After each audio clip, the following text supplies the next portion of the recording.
Hello बच्चों, आइए देखते हैं एक प्रश्न।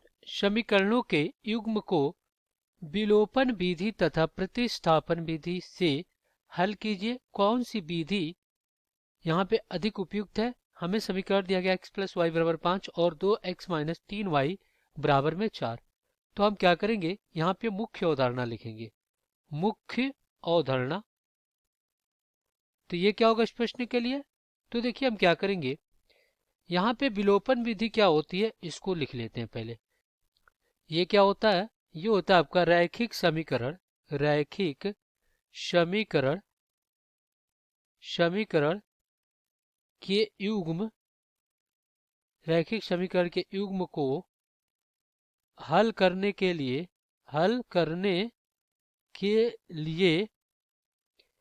एक चर राशि को विलुप्त करके एक चर राशि में समीकरण को प्राप्त करना। समीकरण को प्राप्त कर हल करना विलोपन विधि कहलाता है। विलोपन विधि कहलाता है। और दूसरा, अगर हम क्या करें, प्रतिस्थापन विधि लिखें, तो प्रतिस्थापन विधि क्या होता है? ये होता है आपका एक समीकरण से एक चर का मान निकालकर, एक चर राशि का मान निकालकर दूसरे समीकरण में रखकर हल करना प्रतिस्थापन विधि कहलाता है। प्रतिस्थापन विधि कहलाता है। तो अब हम क्या करेंगे, इन दोनों विधियों को समीकरण को हल करते हुए समझेंगे कि किस प्रकार इसको प्रयोग करते हैं। तो अपने पास समीकरण क्या है, x प्लस वाई बराबर में 5, इसको आप समीकरण 1 बना लीजिए। और दूसरा क्या है, 2x माइनस 3y बराबर 4, इसको आप समीकरण 2 बना लीजिए। अब हम क्या करेंगे, यहाँ पे विलोपन विधि का प्रयोग करेंगे। विलोपन विधि, तो इसमें क्या करते हैं, देखिए एक चर राशि के गुणांक को समान करते हैं। तो इसके लिए देखिए, यहाँ पे y का गुणांक 3 है और यहाँ पे y का गुणांक 1 है। तो हम क्या करेंगे, समीकरण 1 में गुणा किससे कर देंगे, यहाँ पे 3 से कर देंगे। तो क्या हो जाएगा, देखिए इस तरफ ये हो जाएगा 3x प्लस 3y बराबर में 5 3 15। और ये आपका समीकरण क्या बन गया, 3 बन गया। और दूसरे समीकरण क्या है, यहाँ पे 2x माइनस 3y बराबर 4। तो 2x माइनस 3y और बराबर 4, ये समीकरण आपका क्या है, 2 है। अब हम क्या करेंगे, इन दोनों समीकरण को जोड़ लेंगे। देखिए समीकरण 3 प्लस क्या कर देंगे 2, तो जब इनको जोड़ेंगे तो ये कट जाएगा, ये हो जाएगा 5x और बराबर में ये कितना हो जाएगा, ये हो जाएगा 19। तो यहाँ से x पावर कितना हो जाएगा, ये हो जाएगा 19 और बटा में 5। ये हमें किसका मान मिल गया, तो हमें x का मान मिल गया। अब इसका मान हम क्या करेंगे, किसी भी समीकरण में रख देंगे। चलिए समीकरण 2 में रखते हैं।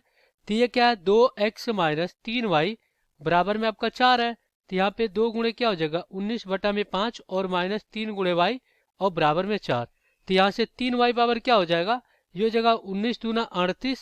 ये क्या हो जाएगा, 19 दूना 38 और बटा में 5 और माइनस आपका कितना हो गया, 4 हो गया। तो यहाँ पे 5 का लघुत्तम लेंगे, 5 को 20। तो यहाँ पे क्या हो जाएगा, 3y बराबर यहाँ पे 38 और माइनस कितना 20, 38 माइनस 20 और बटा में 5। तो यहाँ से y बराबर कितना हो गया, घटाएंगे तो ये कितना बचेगा, 18 और बटा में 5 गुणे कितना 3, तो 36 कितना 18। तो यहाँ से y का मान कितना आ गया, 6 बटा 5। तो हमें y का मान मिल गया, x का मान था 19 बटा में 5। तो हमें x और y का मान दोनों मिल गया।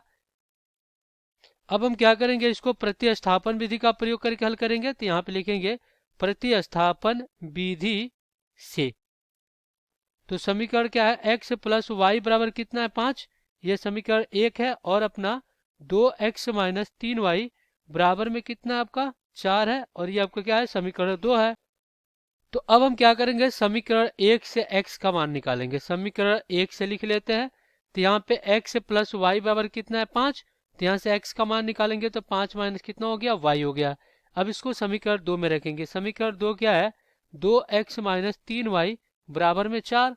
तो यहाँ पे जब रखेंगे तो 2 गुणे कितना हो जाएगा 5 माइनस वाई और माइनस 3y बराबर में 4। तो यहाँ पे क्या हो जाएगा ये हो जाएगा 5 दूना 10 और माइनस 2y और माइनस कितना 3y बराबर में 4। तो ये कितना हो जाएगा माइनस 5y और बराबर में इधर लाएंगे 10 को तो माइनस 6 बचेगा इधर। तो माइनस से माइनस कट गया, y का मान कितना आ गया ये आ गया 6/5। ये हमें y का मान मिल गया 6/5। अब हम क्या करेंगे x का मान निकालने के लिए इसको हम यहाँ पे रख देंगे। तो ये क्या होगा देखिए यहाँ पे रख लेते हैं। चलिए यहाँ पे x बराबर कितना है 5 माइनस वाई। तो यहाँ पे क्या हो जाएगा x बराबर 5 और माइनस वाई की जगह पर 6/5। तो यहाँ पे x बार क्या हो जाएगा 25 और माइनस 6 और बटा में 5। तो यहाँ पे x का मान कितना आ गया 19/5 और y का मान कितना आया था ये आया था 6/5। तो यहाँ पे सबसे आसान कौन सा विधि लगा प्रतिस्थापन विधि लगा। तो आशा करते हैं बच्चों ये प्रश्न आपको समझ में आया होगा। धन्यवाद।